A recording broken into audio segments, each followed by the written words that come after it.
Pakistan stock exchange میں کاروباری ہفتے کے پہلے روز پیر کو مارکیٹ میں مندی کا رجحان دیکھا جا رہا ہے۔ P S x 100 index 186 points کی کمی کے ساتھ 40,061 پوائنٹ کی سطح پر ٹریڈ کر رہا ہے۔ آج صبح سے ہی مارکیٹ میں مندی دیکھی جا رہی ہے۔ صبح سے اب تک مجموعی طور پر 250 کمپنیوں کے حصص کے بھاؤ کا کاروبار ہوا، جس میں سے 105 کمپنیوں کے حصص کے بھاؤ میں اضافہ، 132 کمپنیوں کے حصص کے بھاؤ میں کمی، جبکہ 13 کمپنیوں کے حصص کے بھاؤ میں کوئی رد و بدل واقع نہیں ہوا۔ مارکیٹ ماہرین کا کہنا ہے کہ مارکیٹ میں اتار چڑھاؤ کا سلسلہ آئندہ بھی جاری رہے گا۔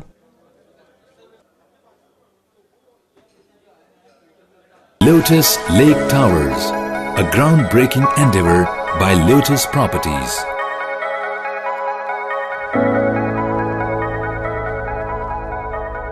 پاکستان میں پہلی مرتبہ حالات حاضرہ کے مختصر مگر جامع پروگرامز، خبروں، تبصروں کے علاوہ دیگر سماجی، تجارتی، ثقافتی، تفریحی، معلوماتی، مذہبی، تعلیمی، صحت اور بچوں کے پروگرامز صرف TNN TV پر۔